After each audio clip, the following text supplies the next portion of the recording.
Bonjour à tous et bienvenue dans cette nouvelle série de vidéos sur Unity. Non, il n'y a pas d'erreur, on n'est pas sur Godot, on est bien sur Unity.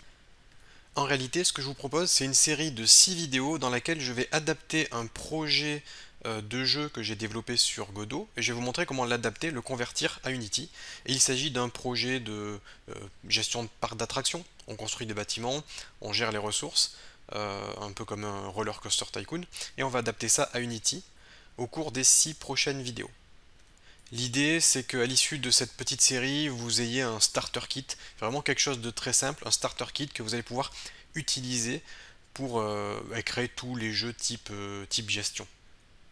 Allez, j'en dis pas plus et ce que je vous propose, c'est que je vous laisse avec la première vidéo de cette série. Bonjour et bienvenue dans ce petit atelier dans lequel je vais vous faire une introduction à la création de jeux type City Builder ou construction de ville avec Unity 3D. Alors en fait, j'ai déjà publié ce type de formation, mais pour le moteur de jeu Godot. Dans cette formation, je montre comment créer un jeu type City Builder, dans lequel on crée un parc d'attractions un peu dans le même genre que Roller Coaster Tycoon par exemple. Dans ce jeu, dans cette formation, je vous montre comment créer ce type de jeu avec les bâtiments, les personnes qui vont rentrer dans votre parc d'attractions, qui vont consommer, ça va générer de l'argent qui vont vous permettre d'améliorer le bâtiment, etc., etc. J'ai eu des questions à plusieurs reprises de personnes donc, parmi vous qui m'ont demandé comment faire la même chose sous Unity 3D. Alors ce que je vais faire, c'est que je ne vais pas vous faire une formation complète, puisque j'ai déjà fait une formation complète. En revanche, je vais regarder un petit peu ce que j'ai fait pour ce cours Godot, et regarder les vidéos les plus intéressantes pour vous proposer comment dire, un équivalent avec Unity 3D. Donc je vais regarder ce qu'il y a de plus intéressant. Je vous montre comment faire les manipulations sous Unity, ce qui va vous permettre de voir comment je convertis un projet Godot Python en Unity C Sharp. Alors encore une fois, hein, je le répète, ça sera quelque chose de basique que je vais vous montrer, juste un genre de starter kit pour que vous puissiez vous lancer. Bon, je commence. Les premières vidéos, donc la première c'est l'introduction, mais les deux premières vidéos, à part l'intro, c'est la génération de la grille, donc du sol, et mettre en surbrillance la grille lorsqu'on survole avec la souris, ce qui permet vraiment d'indiquer au joueur là où il va pouvoir construire ses bâtiments. Ce que je vous propose, c'est que l'on fasse ça sous Unity 3D, et qu'on mette en place ce système de grille. Donc techniquement, vous n'avez besoin de rien dans votre projet, on peut très bien travailler avec juste les éléments de base. En revanche, pour que ce soit un tout petit peu plus joli, j'ai quand même récupéré les attractions. Là, c'est le magasin de ballons, ou j'ai le magasin avec les peluches, qui est là. J'ai le magasin pour le nettoyage.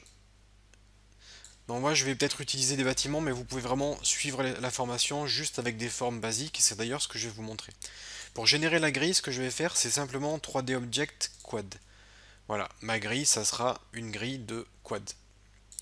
Alors ce qu'on va faire, c'est qu'on va créer un dossier, par exemple City Builder. Voilà. Là-dedans, je vais faire CTRL S pour enregistrer ma scène. Je vais l'appeler Game, juste histoire de dire. Ensuite, toujours là-dedans, je vais créer deux dossiers, res pour les ressources et script pour les scripts. Dans le dossier script, je vais faire clic droit, create C# script, et je vais dire grid cell, cell pour cellule. Et ce script, ben, ça sera bien évidemment le script de la cellule. Je le prends, je le fais glisser sur ma cellule ici. Et cette cellule, on peut lui donner une couleur. Je vais faire clic droit, create material. Je vais dire cell mat. Hop, on met dessus. Et je vais mettre plus smooth. Pour l'instant, je vais laisser comme ça. Je vais renommer ce quad en cell. Et je crée un préfab à partir de ce quad. C'est tout. Ensuite, on le supprime. Et ce qu'on va faire, c'est qu'on va créer un objet vide, create empty. Et je vais l'appeler grid. Tout simplement. Et là-dessus, je vais mettre un script que je vais appeler create grid. Par exemple. Donc une fois qu'on a ce script, on clique sur notre grille, on met le script de création de grille sur la grille et on double-clique pour l'éditer. Donc la première chose à faire, c'est créer une variable publique de type GameObject qui sera par exemple préfab ou cell préfab. Ça sera le préfab à instancier.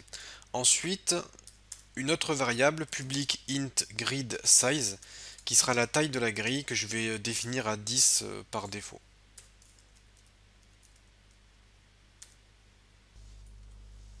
Ensuite, une fois que j'ai ça, on peut démarrer. Je vais faire une double boucle. For int i est égal à 0, point virgule, i est plus petit que grid size, point virgule, i++. Ça permet d'incrémenter i et de faire 10 tours de boucle. Ensuite, on copie ça, CTRL-C, CTRL-V, for j est égal à 0, j plus petit que grid size, j++. Cette double boucle va me permettre de boucler sur les lignes et les colonnes de la grille. Et je vais pouvoir faire un GameObjectGeo est égal à instantiate pour instancier un bout de ma grille. Donc je vais instancier le cell préfab. Où est-ce que je vais l'instancier? Je vais l'instancier à new vector 3 i,0,j. Donc ça c'est pour lui donner la position. Et à quelle rotation? Je vais faire un quaternion.euler pour donner une rotation qui sera de 90,0,0, ce qui va me permettre d'orienter ma grille vers le haut puisqu'elle sera à plat sur le sol. Donc ensuite, ça dépend vraiment de ce que vous voulez faire de tout ça. Mais ce qu'on peut faire déjà, c'est dire go.transform.parent est égal à transform. Ça permettra de mettre tous les objets générés à l'intérieur de l'objet grille, ce qui vous permet de garder une hiérarchie propre. Et vous pouvez faire un geo.name est égal à i plus j, de façon à renommer votre grille, de renommer la case de votre grille, pour lui donner le bon nom correspondant à sa position sur la grille. On n'aura pas besoin de la fonction update, on n'aura pas besoin de tout ça, et pas besoin du commentaire, CTRL S. On retourne dans Unity, je vais orienter ma caméra de 45 degrés. On clique sur la grille, et sur notre grille, on va lui faire glisser l'objet cell, hop, je lance le jeu. Et là, ma grille a été générée, comme vous pouvez le constater. Par contre, elle est générée où? Je vais déjà mettre tout à 0,0,0, histoire que ce soit plus pratique. Donc ma grille est en 0,0,0 et ma caméra, elle est ici. Pour que ma caméra puisse voir la grille, il faudrait qu'elle soit... Alors je vais trouver une position convenable, comme ça.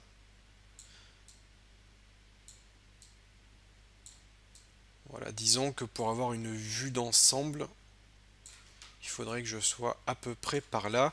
C'est-à-dire, on a 4.5, 5 et moins 2.5. 4,5, 5, 2.5. Donc caméra 4.5, 5, moins 2.5. CTRL S, je lance le jeu de nouveau. On regarde, et là la grille, elle est bien générée pile par rapport à notre caméra. Et comme vous pouvez le constater, dans la hiérarchie, j'ai bien toutes les cases qui sont nommées convenablement. Et ça vous permettra de savoir de quelle case il s'agit. Petite chose avant de conclure sur la génération de la grille, je vais chercher une jolie couleur. Donc je vais peut-être mettre une couleur plus blanche. Donc on va faire ça, on va mettre une couleur plus blanche. Et la directional light, je vais la dupliquer. Donc CTRL D, je vais l'orienter différemment. Par exemple comme ça. Je vais mettre une couleur un tout petit peu bleutée, légèrement. Et une intensité de 0.5 juste pour faire les rebonds lumineux. Ce qui fait que maintenant ma grille est bien éclairée. GameObject 3D Object Cube. Je mets juste un cube histoire de voir ce que ça donne sur la scène.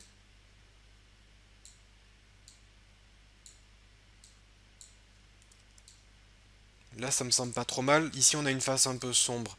Donc ce que je vais faire c'est que ma directional light, je vais l'orienter un peu comme ça. Et là on sera pas trop mal. Voilà pour la génération de la grille. Ce que je vous propose, c'est qu'on s'arrête là pour cette vidéo, et dans la prochaine vidéo, je vous montrerai comment faire l'effet de surbrillance sur les cases.